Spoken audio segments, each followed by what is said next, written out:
Hörmətli xanım sədr, hörmətli həmkarlarım və media nümayəndələrini salamlayaraq, bugün 24 iyun diplomatiyada qadınların beynəlxalq günü münasibəti ilə bu sahədə çalışan qadınlarımızı ürəkdən təbrik edirəm.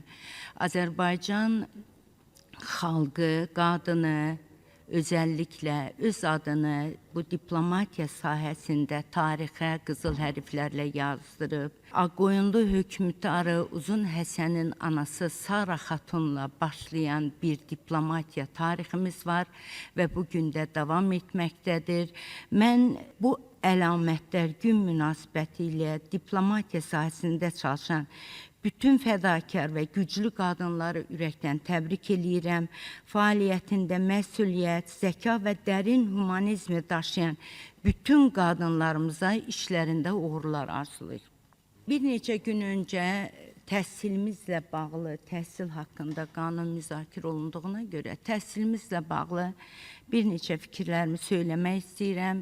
Rayonda, millət vəkili seçildiyim Neftçala rayonda təhsil işçiləri ilə görüşdüm, özəlliklə məktəblərdə. Biraz rayonlarda, kəndlərdə məktəb həyatı başqadır.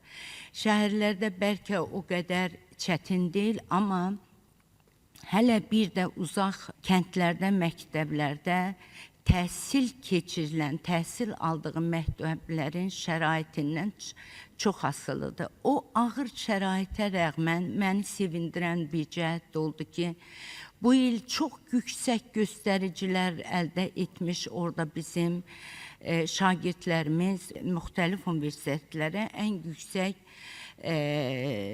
keçən il məsələn çox yüksək balla daxil olan tələbələrimiz, şagirdlərimiz var. Əlbəttə, təhsildən narazılıq da çoxdur.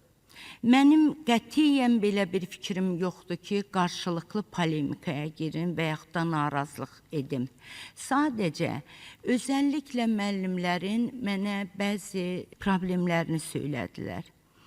5-ci sinifin Azərbaycan dili dərsliyində xarici, hətta adını belə çəkməyə çətinlik çəkdikləri yazıçıların, şairlərin əsərlərindən nümunələr verilir və bu nümunələr də tərcümə vasitəsilə çox da qüsurlu bir tərcümə ilə Azərbaycan dilini öyrədirlər. Müəllimlərin dediyi nədir təhsil işçilərimizin? Deyir ki, Azərbaycanda Azərbaycan müasir uşaq ədəbiyyatından, Azərbaycanın yazıçılarından, həm də klassik, o qədər güclü yazıçılarımız, ədəbiyyat adamlarımız var ki, onların əsərlərindən nümunələrin daha çox olması vacibdir.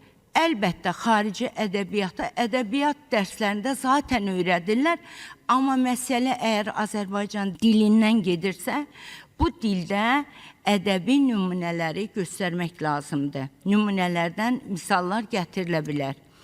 Və mən bunu 5-ci sinif dərsliyini də aldım, gördüm. Və yaxud dərsliyi hazırlayan müəllif sadəcə üstünlüyü öz hekayələrinə verir. Azərbaycanın bu sahədə çox dili özəlliklə təmiz, yazılmış ədəbiyyat nümunələri var ki, bunları mən düşünürəm ki, dərsliklərimizə daxil etmək lazımdır. Müəllimlərimizi narahat edən məsələlərdən biri də odur ki, bu sertifikasiya məsələlərində özəlliklə qadın müəllimələr 30-40 ilini bu sahəyə vermişlər. Çox utanaraq bunu mənə söylədilər. Məsələn, Xıllı qəsəbəsində dedilər ki, bizi hörmətdən salırlar bəzən. Axı, müəllim adı yüksək tutulub xalqımızın arasında. Biraz bu məsələlərə daha ehtiyatlı yanaşmaq olar.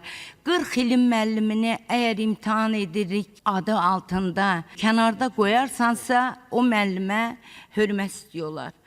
Bir də təşəkkür eləmək istəyirəm özəlliklə birinci vitse-prezidentimiz Mehriban Əliyevaya. Neftçala rayonunda çox müasir səviyyədə təmir etdiyi Xıllı qəsəbəsi məktəbinə, təminatı da çox yüksəkdir. Texniki Peşə Məktəbinə, Təhsil Nazirliyi Boyat və Texniki Peşə Məktəblərini təmir eləyib. Onlara da təşəkkür eləyirəm və hörmətli Anar müəllimdən xahiş eləyirəm ki, qaldırdığım bu məsələ ilə bağlı Milli Məclisimizdə bir ictimai dinləmə keçirilsin. Sağ olun.